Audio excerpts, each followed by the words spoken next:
الحمد لله وكفى والصلاة والسلام على عباده الذين اصطفى أما بعد.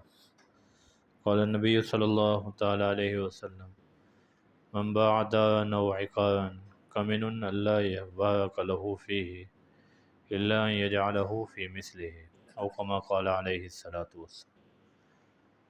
نبی کریم صلی اللہ علیہ وسلم کا فرمان ہے، کوئی آدمی کسی گھر کو فروخت کرے یا کوئی زمین بیچے، پھر اس کو دوبارہ اسی جیسی زمین یا گھر میں انویسٹ نہ کرے، تو وہ اس بات کا مستحق ہے کہ اس کے مال میں اللہ کی طرف سے برکت نہ دی جائے۔ وہ ساری ہاؤسنگ کالونیاں بن رہی ہیں، پہلے زرعی زمینیں تھیں، اب وہ ریزیڈینشل بن گئی ہیں، رہائشی بن گئی ہیں۔ لوگ ان کو بیچ بیچ کے گاڑیاں لے رہے ہیں، پھر دیکھ رہے ہیں 5-10 سال کے بعد کنگلے ہو گئے ہیں، پیسے اڑا رہے ہیں، ہوٹلنگ کر رہے ہیں، ادھر جا رہے ہیں ادھر جا رہے ہیں، پھر شکوے کرتے ہیں جی ہاتھ رک گیا ہے، کاروبار رک گیا ہے۔ تو نبی کریم صلی اللہ علیہ وسلم نے اس کا حل بتایا ہے، زمین بیچیں، مکان بیچیں، پھر اسی جیسی چیز خریدیں، کوئی اور زمین خریدیں یا کوئی مکان خریدیں۔ اگر یہ پیسہ ادھر ادھر اڑائیں گے، لوگ تو خواب دکھاتے ہیں یہ فلاں کاروبار میں ڈال لیں بس چھکے لگیں گے، وہ چھکے یہ لگتے ہیں کہ وہ پہلے سے بھی ہاتھ دھو بیٹھتے ہیں۔ تو اسی لیے یہ بہت سمجھداری ہے کہ آپ زمین یا مکان بیچیں تو اسی جیسی کوئی اور چیز ضرور لیں۔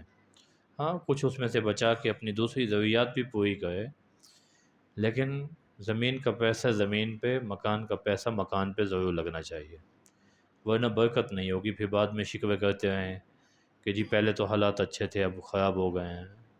جب برکت ہی نہیں ہے تو پھر لازمی بات ہے حالات تو خراب ہوں گے۔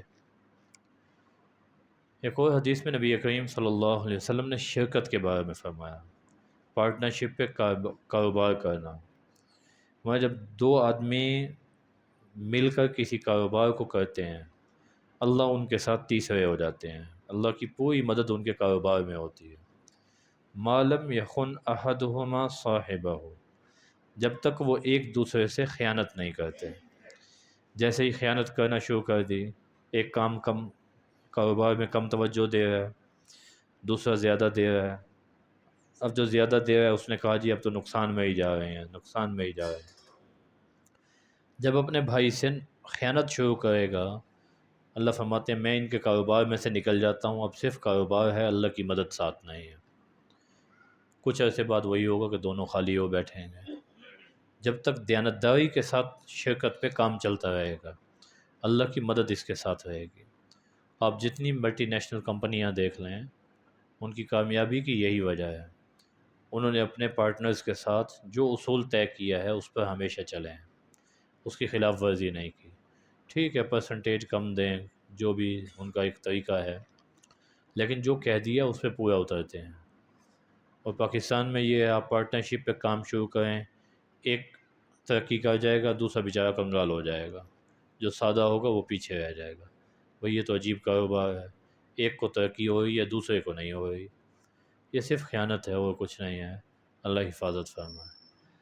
ایک اور صحابی کو نبی کریم صلی اللہ علیہ وسلم نے ایک دینار دیا، کہا میرے لیے ایک بکری خرید کے لائیں۔ وہ ماہر آدمی تھے، وہ گئے، ایک دینار کی 2 بکریاں خریدیں، پھر ان میں سے ایک بکری 1 دینار کی بیچ دی۔ نبی کریم صلی اللہ علیہ وسلم کی خدمت میں وہ ایک بکری بھی لے آئے اور ساتھ 1 دینار بھی حضور کا واپس کیا۔ حضور نے فرمایا یہ کیسے؟ ساری ترتیب بتائی، حضور نے برکت کی دعا کی۔ اس کے بعد وہ صحابی مثال مشہور ہو گئی، یہ مٹی بھی خریدیں گے نا اس میں بھی نفع ہوگا، حضور کی برکت کی یہ دعا کی وجہ سے۔ حضرت حکیم بن حزام کہتے ہیں حضور نے مجھے 1 دینار دیا بکری خریدنے کے لیے، میں گیا ایک مینڈھا خریدا، صحت مند تھا، 1 دینار کا وہ خرید لیا۔ بعد میں پھر اسی مینڈھے کو میں نے 2 دینار کا مارکیٹ میں فروخت کر دیا۔ دینار سونے کے سکے کو کہتے ہیں۔ میں پھر 1 دینار سے میں نے ایک بکری خریدی جیسی حضور نے بتائی تھی۔ اب حضور کی خدمت میں حاضر ہوا، بتایا کہ میں نے ایسے نفع کما کے اور اس نفع میں سے یہ بکری خریدی ہے، تو آپ علیہ الصلوۃ والسلام نے وہ 1 دینار جو ہے وہ صدقہ کر دیا، اور حضرت حکیم بن حزام کے لیے برکت کی دعا کی۔ اس سے معلوم ہوا کہ اپنی خرید و فروخت کے لیے کسی کو وکیل بنانا یہ بھی جائز ہے۔ آپ اپنا کام خود بھی کر سکتے ہیں، خرید و فروخت کے لیے کسی کے ذمے بھی لگا سکتے ہیں۔ یہ جو ہمارے ڈیلر حضرات ہیں یہ ایسا ہی ہے، لوگ ذمہ لگا دیتے ہیں، بھائی میرا مکان اتنے کا سودا بنے آپ بیچ دیں، اتنے کی یہ مجھے چیز خریدنا ہے۔